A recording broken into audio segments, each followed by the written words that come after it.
نحمده ونصلي على رسوله الكريم اما بعد فاعوذ باللہ من الشیطان الرجیم بسم اللہ الرحمن الرحیم۔ تذکرہ خلفاء راشدین، یہ کتاب PATF اسلامک انفو کی جانب سے پیش کی جا رہی ہے۔ اس کتاب کو آپ کے لیے ریکارڈ کریں گی ام جمال۔ اس کتاب کے مصنف ہیں علامہ مفتی جلال الدین احمد امجدی، آپ رضی اللہ تعالیٰ عنہ کا حلیہ۔ ایک شخص نے حضرت عائشہ رضی اللہ تعالیٰ عنہ سے عرض کیا کہ آپ ہم سے حضرت ابوبکر صدیق رضی اللہ عنہ کا سراپا اور حلیہ بیان فرمائیں۔ تو حضرت صدیقہ رضی اللہ تعالیٰ عنہ نے فرمایا کہ آپ کا رنگ سفید تھا، بدن اکہرا تھا، دونوں رخسار اندر کو دبے ہوئے تھے، پیٹ اتنا بڑا تھا کہ آپ کی لنگی اکثر نیچے کھسک جایا کرتی تھی، پیشانی پر ہمیشہ پسینہ رہتا تھا، چہرے پر زیادہ گوشت نہیں تھا، ہمیشہ نظریں نیچی رکھتے تھے، پیشانی بلند تھی، انگلیوں کی جڑیں گوشت سے خالی تھیں، یعنی گھائیاں کھلی رہتی تھیں، حنا اور قتم کا خصاب لگاتے تھے۔ حضرت انس رضی اللہ عنہ سے روایت ہے کہ جب رسول خدا صلی اللہ علیہ وسلم مدینہ طیبہ میں تشریف لائے تو حضرت ابوبکر صدیق رضی اللہ عنہ کے علاوہ کسی کے بال سیاہ و سفید ملے ہوئے کھچڑی نہیں تھے۔ آپ ان کھچڑی بالوں پر حنا یعنی مہندی اور قتم کا خصاب لگایا کرتے تھے۔ تاریخ الخلفاء صفحہ 22۔ حضرت ابوبکر صدیق رضی اللہ عنہ کے بارے میں یہ جو بیان کیا گیا کہ آپ قتم کا خصاب لگاتے تھے، اس سے آپ کے متعلق سیاہ خصاب کا گمان کرنا یا اس سے نیل اور حنا ملے ہوئے کو مطلقاً جائز سمجھ لینا محض غلطی ہے۔ تفصیل کے لیے اعلیٰ حضرت فاضل بریلوی علیہ رحمت الرضوان کے رسالہ مبارک حق العیدی فی حرمتی تسوید الشیخ کا مطالعہ کریں۔ آپ رضی اللہ تعالیٰ عنہ کا قبول اسلام۔ بہت سے صحابہ کرام اور تابعین اعظام رضی اللہ عنہم فرماتے ہیں کہ سب سے پہلے اسلام قبول کرنے والے حضرت ابوبکر صدیق رضی اللہ عنہ ہیں۔ امام شعیبی فرماتے ہیں کہ میں نے حضرت ابن عباس رضی اللہ عنہ سے پوچھا کہ سب سے پہلے اسلام لانے والے کون ہیں؟ تو انہوں نے فرمایا حضرت ابوبکر صدیق رضی اللہ عنہ، اور ثبوت میں حضرت حسان رضی اللہ عنہ کے وہ اشعار پڑھے جو حضرت ابوبکر صدیق رضی اللہ عنہ کی تعریف و توصیف میں ہیں، اور ان میں سب سے پہلے آپ کے اسلام لانے کا ذکر ہے۔ اور اپنے اساکر نے حضرت علی رضی اللہ عنہ سے روایت کی ہے، انہوں نے فرمایا اول من اسلم من الرجال ابو بکر، یعنی سب سے پہلے مردوں میں حضرت ابوبکر صدیق رضی اللہ عنہ اسلام لائے، اور اپنے ساتھ نے صحابی رسول حضرت ابو اروا دوسی رضی اللہ عنہ سے روایت کی ہے، انہوں نے فرمایا اول من اسلم ابو بکر الصدیق، یعنی سب سے پہلے جو اسلام لائے وہ حضرت ابوبکر صدیق رضی اللہ عنہ ہیں۔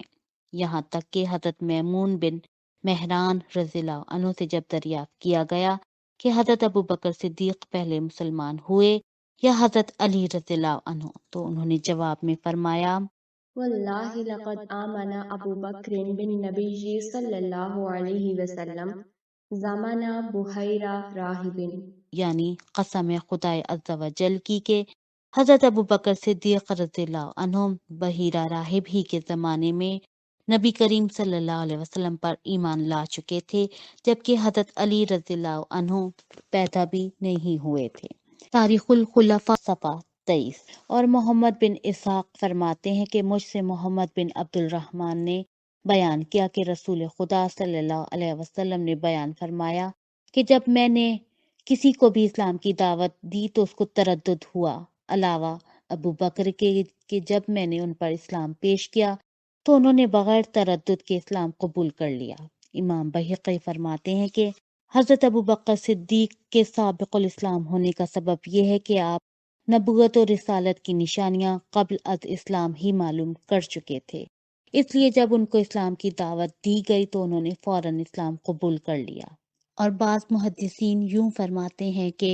اعلان نبوت سے قبل ہی حضرت ابوبکر صدیق رضی اللہ عنہ حضور صلی اللہ علیہ وسلم کے دوست تھے،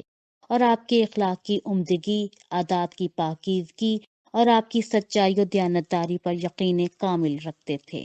تو جب سرکار اقدس صلی اللہ علیہ وسلم نے ان پر اسلام پیش کیا تو انہوں نے فوراً قبول کر لیا، اس لیے کہ جو شخص زندگی کے عام حالات میں جھوٹ نہیں بولتا اور نہ غلط بات کہتا ہے تو بھلا وہ خدائے ذوالجلال کے بارے میں کیسے جھوٹ بول سکتا ہے کہ اس نے مجھے رسول بنا کر مبعوث فرمایا ہے۔ اسی بنیاد پر حضرت ابوبکر صدیق رضی اللہ عنہ فوراً بلا تعامل مسلمان ہو گئے۔ ان تمام شواہد سے معلوم ہوا کہ حضرت صدیق اکبر رضی اللہ عنہ تمام صحابہ میں سب سے پہلے اسلام قبول کیے ہیں۔ اسی لیے بعض حضرات نے یہاں تک دعویٰ کیا ہے کہ آپ کے سب سے پہلے مسلمان ہونے پر اجماع ہے، لیکن بعض لوگ کہتے ہیں کہ سب سے پہلے حضرت علی رضی اللہ عنہ ایمان لائے، اور بعض لوگوں کا خیال ہے کہ ام المومنین حضرت خدیجۃ الکبریٰ رضی اللہ عنہا نے سب سے پہلے اسلام قبول کیا۔ تو ان تمام اقوال میں ہمارے امام اعظم حضرت ابو حنیفہ رضی اللہ عنہ نے اس طرح تطبیق فرمائی ہے کہ مردوں میں سب سے پہلے حضرت ابوبکر صدیق رضی اللہ عنہ، عورتوں میں سب سے پہلے حضرت خدیجہ رضی اللہ عنہا، اور لڑکوں میں سب سے پہلے حضرت علی رضی اللہ عنہ ایمان لائے۔ آپ کا کمال ایمان۔ حضرت ابوبکر صدیق رضی اللہ عنہ کا ایمان سارے صحابہ میں سب سے زیادہ کامل تھا، جس کا ثبوت بہت سے واقعات سے ملتا ہے۔ حدیبیہ میں جن شرطوں پر صلح ہوئی ان میں ایک شرط یہ بھی تھی کہ مکہ کے مسلمانوں یا کافروں میں سے اگر کوئی شخص مدینہ چلا جائے تو وہ واپس کر دیا جائے گا، لیکن اگر کوئی مسلمان مدینے سے مکہ چلا آئے تو اسے واپس نہیں کیا جائے گا۔ ابھی صلح نامے پر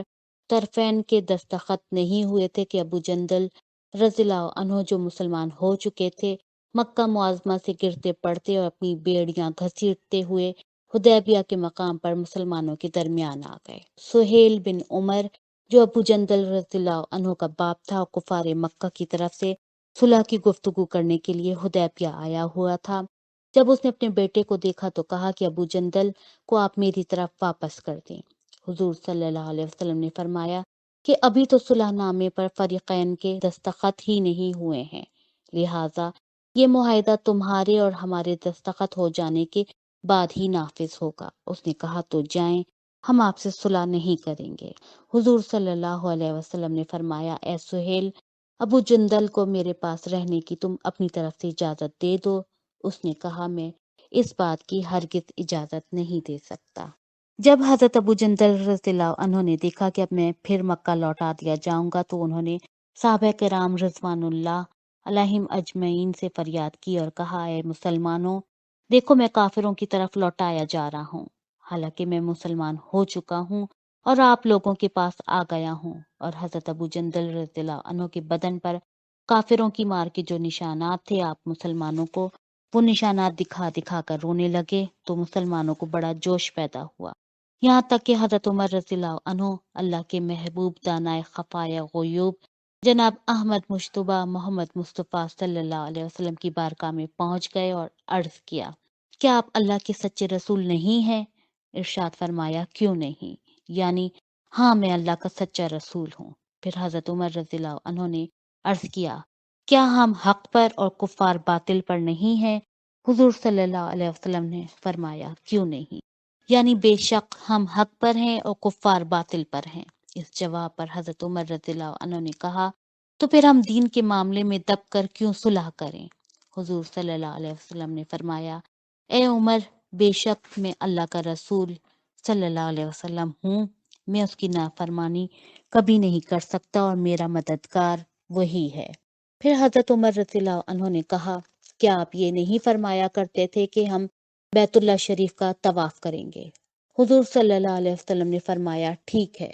مگر ہم نے یہ کب کہا تھا کہ اسی سال طواف کریں گے؟ حضرت عمر رضی اللہ عنہ نے کہا کہ ہاں یہ صحیح ہے کہ آپ نے اسی سال کے لیے نہیں فرمایا تھا۔ پھر حضرت عمر رضی اللہ عنہ حضرت ابوبکر صدیق رضی اللہ عنہ کے پاس گئے اور ان سے بھی اسی قسم کی گفتگو کی تو حضرت صدیق اکبر رضی اللہ عنہ نے فرمایا، الزم غرضہ، یعنی ان کی رکاب تھامے رہو اور ان کے دامن سے لگے رہو، بے شک وہ اللہ کے رسول ہیں اور اللہ ان کا معاون اور مددگار ہے۔ حضرت ابو بکر صدیق رضی اللہ عنہ کے اس جواب سے حضرت عمر رضی اللہ عنہ کا جوش ٹھنڈا ہو گیا۔ حدیبیہ میں حضور صلی اللہ علیہ وسلم نے جس طرح صلح فرمائی، اس سے مسلمانوں کی ناگواری اور رنج و غم کا یہ عالم رہا کہ تکمیل معاہدے کے بعد 3 بار حضور صلی اللہ علیہ وسلم نے فرمایا کہ اٹھو، قربانی کرو اور سر منڈا کر احرام کھول دو، مگر کوئی اٹھنے کو تیار نہ ہوتا تھا، یہاں تک کہ حضرت عمر رضی اللہ عنہ نے جوش میں آ کر حضور سرکار اقدس صلی اللہ علیہ وسلم کی بارگاہ میں ایسی گفتگو کی کہ جس پر وہ زندگی بھر افسوس کرتے رہے اور معافی کے لیے بہت سی نیکیاں کرتے رہے، مگر حضرت ابو بکر صدیق رضی اللہ عنہ نے حضرت عمر رضی اللہ عنہ کو جو جواب دیا وہ ایمان افروز جواب بتا رہا ہے کہ حضرت ابو بکر صدیق رضی اللہ عنہ اپنی جگہ پر بالکل مطمئن تھے کہ حضور صلی اللہ علیہ وسلم اللہ کے رسول ہیں، وہ جو کچھ کر رہے ہیں سب حق ہے، ہر حال میں اللہ تعالیٰ ان کی مدد فرمائے گا۔ اس واقعے سے صاف ظاہر ہے کہ حضور صلی اللہ علیہ وسلم کی رسالت النبوت پر حضرت ابو بکر صدیق رضی اللہ عنہ کا ایمان سارے صحابہ میں سے زیادہ کامل و اکمل تھا، جس نے حضرت عمر رضی اللہ عنہ کے جوش کو بھی ٹھنڈا کر دیا۔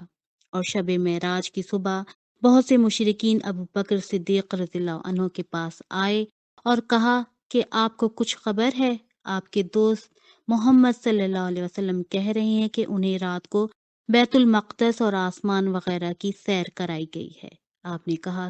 کیا واقعی وہ ایسا فرما رہے ہیں؟ ان لوگوں نے کہا، ہاں وہ ایسا ہی کہہ رہے ہیں۔ تو آپ نے فرمایا، انی لاصدقہ بابعد من ذلک، یعنی اگر وہ اس سے بھی زیادہ بعید از قیاس اور حیرت انگیز خبر دیں گے تو بے شک میں اس کی بھی تصدیق کروں گا۔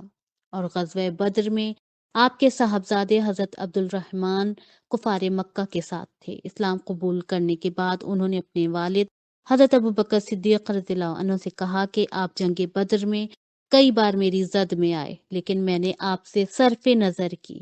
اور آپ کو قتل نہیں کیا۔ اس کے جواب میں صدیق اکبر رضی اللہ عنہ نے فرمایا، لو احدثت لی لم انصرف عنک، یعنی اے عبد الرحمن کان کھول کر سن لو، اگر تم میری زد میں آ جاتے تو میں صرف نظر نہ کرتا بلکہ تم کو قتل کر کے موت کے گھاٹ اتار دیتا۔